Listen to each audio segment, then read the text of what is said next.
اپنی محبتیں دیکھیں، اگر محبت پیسے کے ساتھ ہے تو پھر یاد رکھیں حسین پاک راضی نہیں ہوں گے۔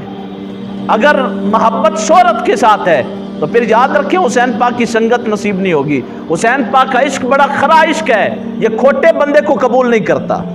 بندہ لالچی بھی ہو اور پھر حسینی بھی ہو، یہ نہیں ہو سکتا۔ جو بندے پیسے کا لالچ رکھیں، شہرت کا لالچ رکھیں، حکومت کا لالچ رکھیں، عہدے اور رتبے کا لالچ رکھیں اور پھر کہیں حسین بھی مل جائے، نہیں مل سکتے۔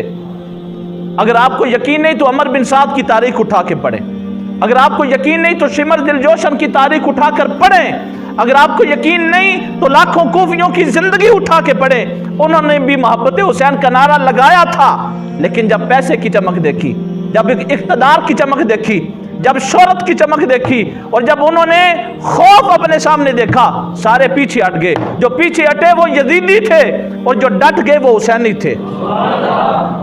ایک فیصل آباد کے صوفی ہیں، کسی سے ان کا اختلاف ہو سکتا ہے اور کوئی بھی کر سکتا ہے، انسان سے اختلاف ہو سکتا ہے، اور ہم ولی کو ولی مانتے ہیں، نبی نہیں مانتے۔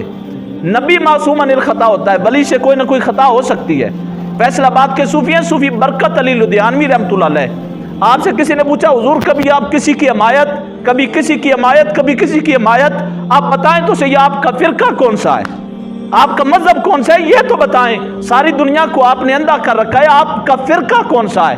آپ نے فرمایا کہ اے میرے پیارے، جب کربلا میں حسین پاک یزید بدبخت کے لشکر کے سامنے آئے تھے نا، اس کربلا کی بپا ہونے کے بعد دو فرقے باقی رہ گئے تھے، ایک یزیدی فرقہ، ایک حسینی فرقہ۔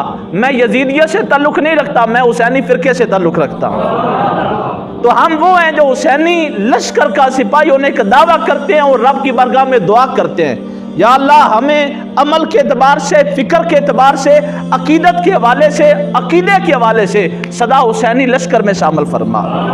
ہم حسینی بن کے جینا چاہتے ہیں، اور حسینیت کے لیے لازم کیا ہے کہ بندہ پہچان کرے کہ میں کسی یزید کے ہاتھوں میں ہاتھ تو نہیں دے رہا، میں کسی شمر کے ہاتھوں میں ہاتھ تو نہیں دے رہا، میری یاری کسی عبید اللہ بن زیاد جیسے بدبخت کے ساتھ تو نہیں ہے۔ اگر کسی بدبخت کو اپنا لیڈر مانا، اپنا حاکم مانا، اپنا بادشاہ مانا، تو سن لے جس نے بھی اسلام کے دشمن سے یاری لگائی، حضور کے گستاخ سے یاری لگائی، ختم نبوت کے دشمن سے یاری لگائی، حسین پاک اسے اعلان جنگ کرتے ہیں، اسے اپنے نوکروں میں شامل نہیں رکھتے، اسے اپنے خادموں میں شامل نہیں رکھتے، نہ حسین پاک رکھتے ہیں، نہ آپ کا کوئی بیٹا انہیں شامل کرتا ہے۔ یہ واضح بات ہے، اور جس نے حسینی بننا ہے اسے یزیدیت سے بائیکاٹ کرنا پڑے گا، اور مولا حسین